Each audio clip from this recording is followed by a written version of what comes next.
सामने उपस्थित आदरणीय गौतम पाटिल साहब, आदरणीय नीला पाटिल मैडम, हमारे संरक्षक महोदय जयंत कंसोटिया साहब, एम शेरवार साहब एवं धनवाल जी, चौधरी जी, मकोरिया जी,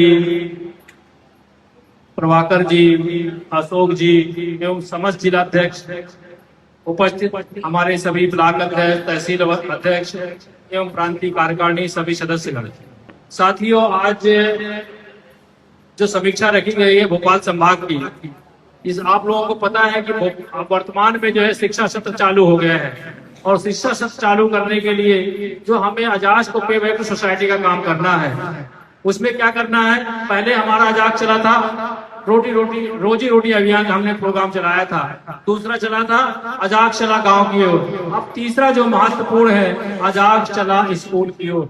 अजाग चला स्कूल की ओर में जो सबसे महत्वपूर्ण ये है कि हमें प्रयास करना है कि हमारे अनुसूचित जनजाति के जितने भी हमारे वर्ग के लोग हैं उनका कोई भी बच्चा ऐसा ना रह जाए जिसका स्कूल में दाखिला ना हो, और चाहे सीबीएसई हो, चाहे आईसीएसई हो, चाहे एमपी बोर्ड हो, कोई भी हो, चाहे प्राइवेट कॉलेज हो, चाहे सरकारी कॉलेज हो। प्राइवेट कॉलेजों के लिए भी शासन ने जो भारत सरकार का राइट टू एजुकेशन है, राइट टू एजुकेशन के तहत जो है 25% जो है उसमें दाखिला कराने का प्रयास करे, उसमें कोई भी अनुसूचित जनजाति के लोगों को फीस नहीं भरना पड़ेगा।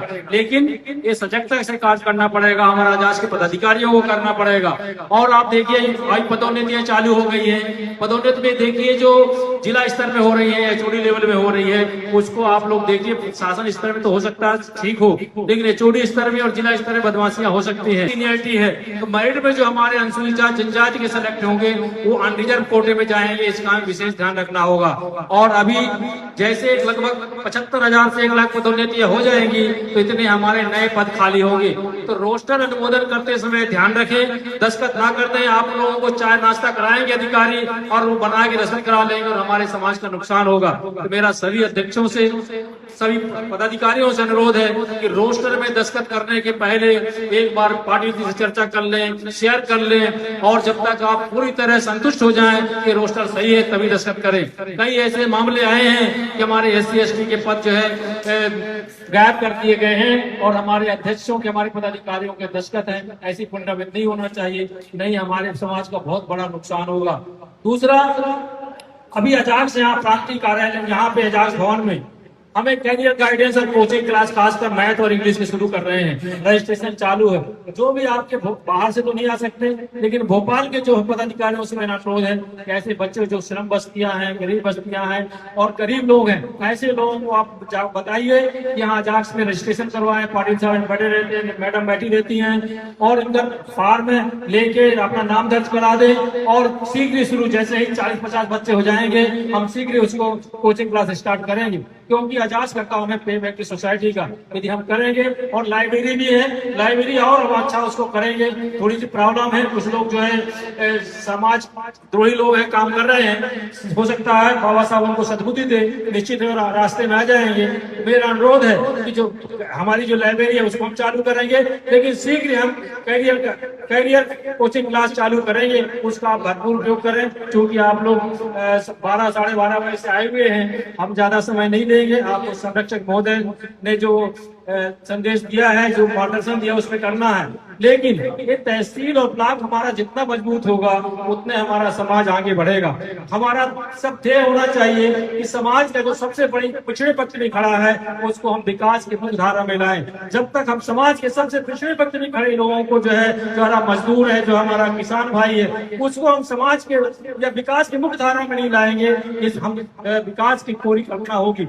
लोग, हमारे मुख्यमंत्री जी कहते हैं कि हम मध्य प्रदेश को विकसित राज्य बनाना चाहते हैं, माननीय प्रधानमंत्री जी कहते हैं कि हम देश को विकसित राष्ट्र बनाना चाहते हैं, लेकिन ये तभी संभव है जो अनुसूचित जनजाति जब मध्य प्रदेश में 40% है और पूरे देश में 25% है। इनको जब तक हम विकास की मुख्य धारा में लाएंगे, इनको इक्वलिटी में नहीं देंगे, कंस्टिट्यूशन राइट नहीं देंगे, ये हमारा देश कभी विकसित देश नहीं बन सकता। इसलिए अजाज का काम क्या होता है, सरकार की योजना को समाज के जो सबसे वंचित वर्ग है उसके बीच सेतु का काम करना, ब्रिज का काम करना है। और जब हम करेंगे अजाज की योजनाओं को समाज के सबसे जो हितग्राही लोग हैं, जो उसके लिए वास्तविक लोग हैं, उन तक हम पहुंचाएंगे तो निश्चित है अजास का काम पूरा होगा।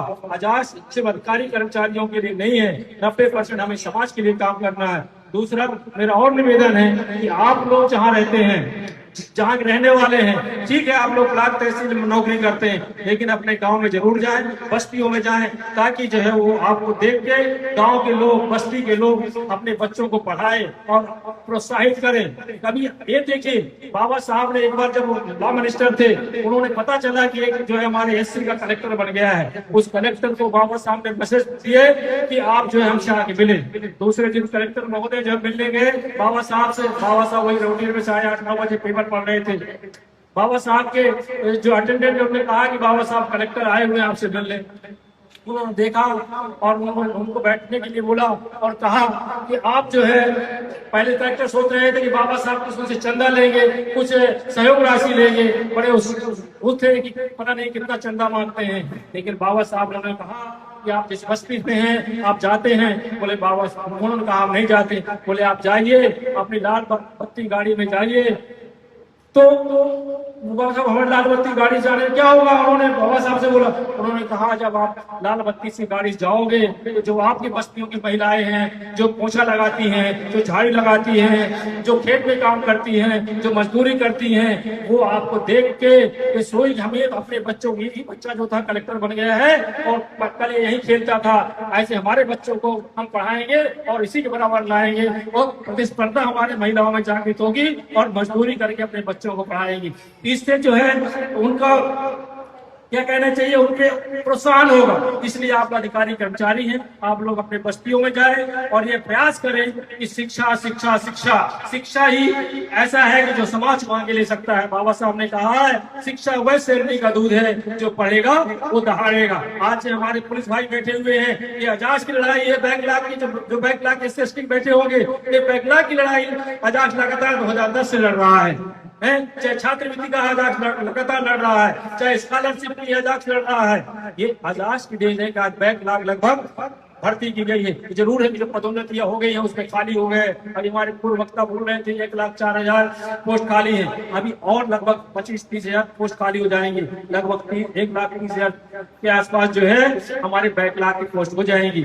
इनको भर्ती करने के लिए हमें सरकार करेगी तो हमें सजग रहना है और हमें प्रहरी की तरह देखना है, कहीं हमारे हितों का खुदानाघात नहीं हो। सरकार योजनाएं बनाती है, लेकिन सरकार में कुछ ऐसे लोग बैठे रहते हैं अधिकारी कर्मचारी की जिनकी मानसिक समानता की नहीं होती, इक्वलिटी की नहीं होती, वो शोषण की रहती है। ऐसे लोगों को हमें सचेत रहना है, हमें समाज का प्रहरी के लिए अजास को काम करना है और प्रयास करना है कि समाज का किसी प्रकार से नुकसान न हो।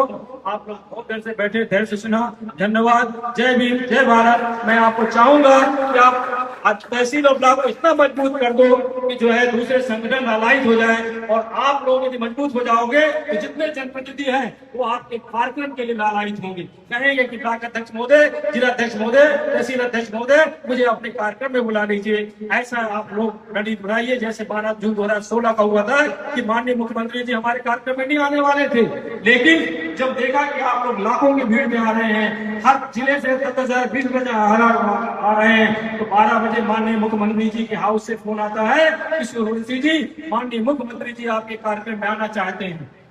और फिर अपने पूरी कैबिनेट में जैसे शिक्षा मंत्री के साथ आए और घोषणा किए जो हम लोग आप यहाँ बैठे हुए हैं। तो ऐसी हमें निश्चित पैदा करना चाहिए, अपनी शक्ति दिखाना चाहिए कि हमारे माननीय मंत्री जी, जनप्रतिनिधिगण हमारे कार्यक्रम में आने के लिए लायक हो। तो धन्यवाद। आप लोग पूरी आशा है कि आप लोग जो है पूरे संगठन को मजबूती देंगे, समाज को प्रीवेंट सोसाइटी का काम करेंगे। धन्यवाद। जय भीम, जय भारत। हम बोलिए जय भीम, जय भीम, जय भीम।